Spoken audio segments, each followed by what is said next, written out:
Hello students, welcome to my channel. Today I am going to discuss about types of arrays in Java. In this particular video I am going to discuss about one-dimensional array.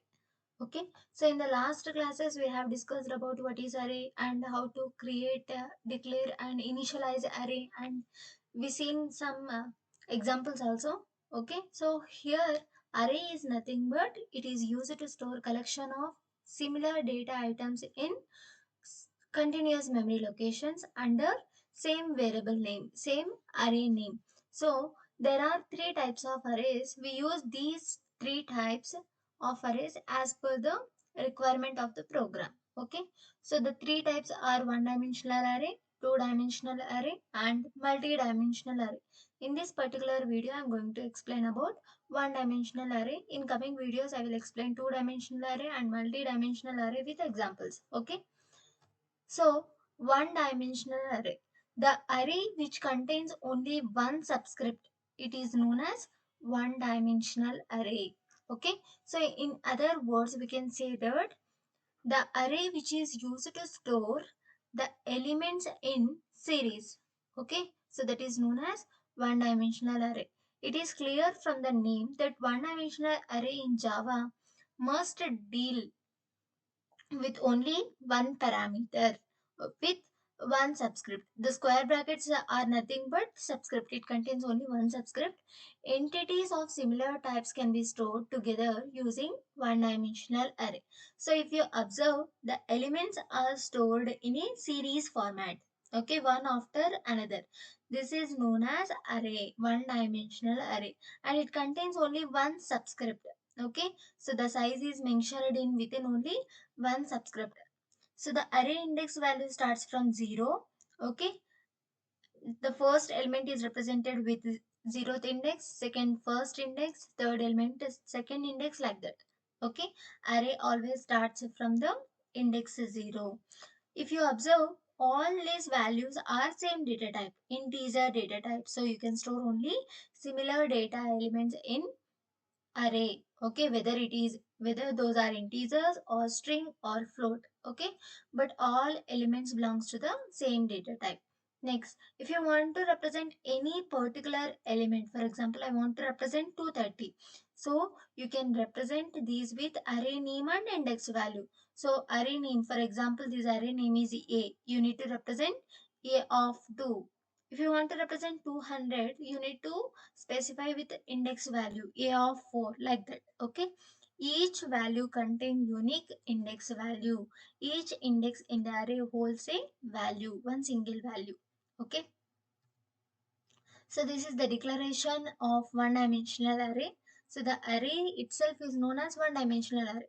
We already discussed this topic in the earlier classes. Okay, so how to declare one array?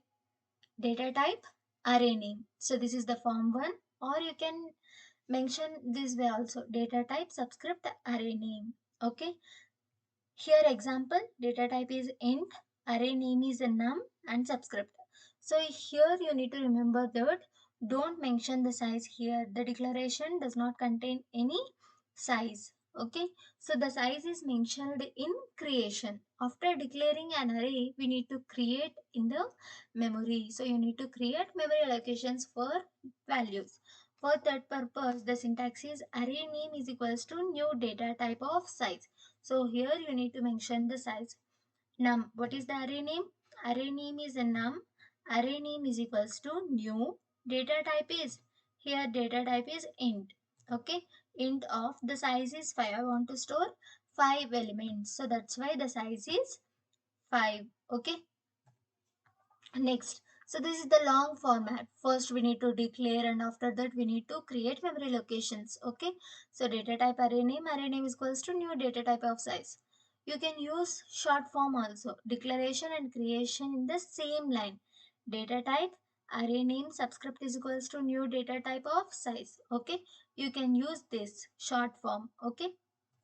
Next one is initialization of one-dimensional array. So we already declared the variable and we allocated the memory locations. Next, we need to store the values in memory locations. Okay, data type is int. Here I took marks as a array name, you can take num also. Okay, marks subscript is equals to 90, 97, 95, 99 and 100. So I want to store 5 elements. Okay, like this.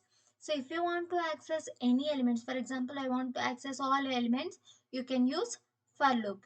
If you want to access only one element, you need to represent marks of 0, array name and index value.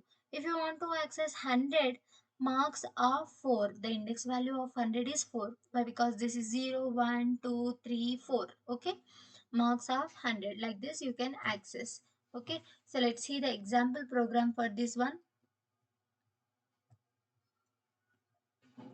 So this is the example program. Class name is array, public static void main string arguments, declaration the variable and allocate the memory, and also I am initializing the variable. Okay, int my array. What is the array name? My array is the array name is equals to 1, 2, 3, 4, 5. So I am storing 5 elements. Okay, so if you want to access any element, for example, I want to access this first element. So you need to mention my array of 0. Why? Because the first element index value is 0. Okay, if you want to access 2, you need to mention a of my array of 1. If you want to access 5, you need to mention my array of 4. So you need to mention the index value. Okay, but my requirement is I want to access all these elements. I want to access all 5 elements. So for that purpose, I am using for loop. Why? Because this statement, I want to execute these statements 5 times, right? Why? Because 5 elements. So if you want to repeat the same element number of times, you can use for loop.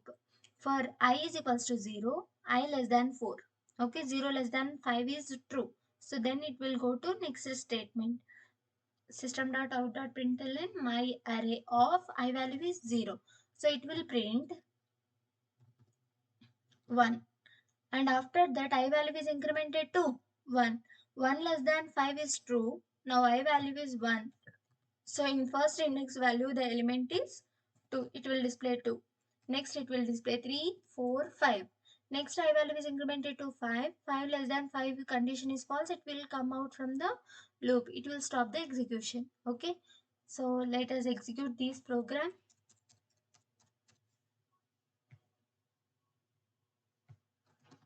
Open CMD. Next you need to mention the location. I saved the program like array.java. Next, we need to execute the program Java array. Class name is also array.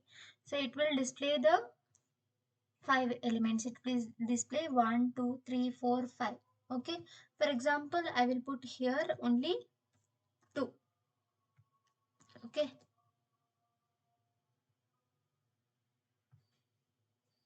Let me execute this program.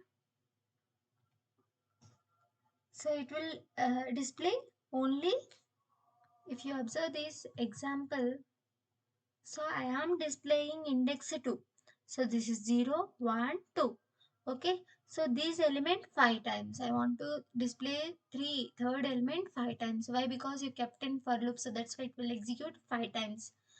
Okay. I hope it is clear. If you have any doubts regarding to this video, please comment me in the comment section. For more videos, please do subscribe my channel. Thank you.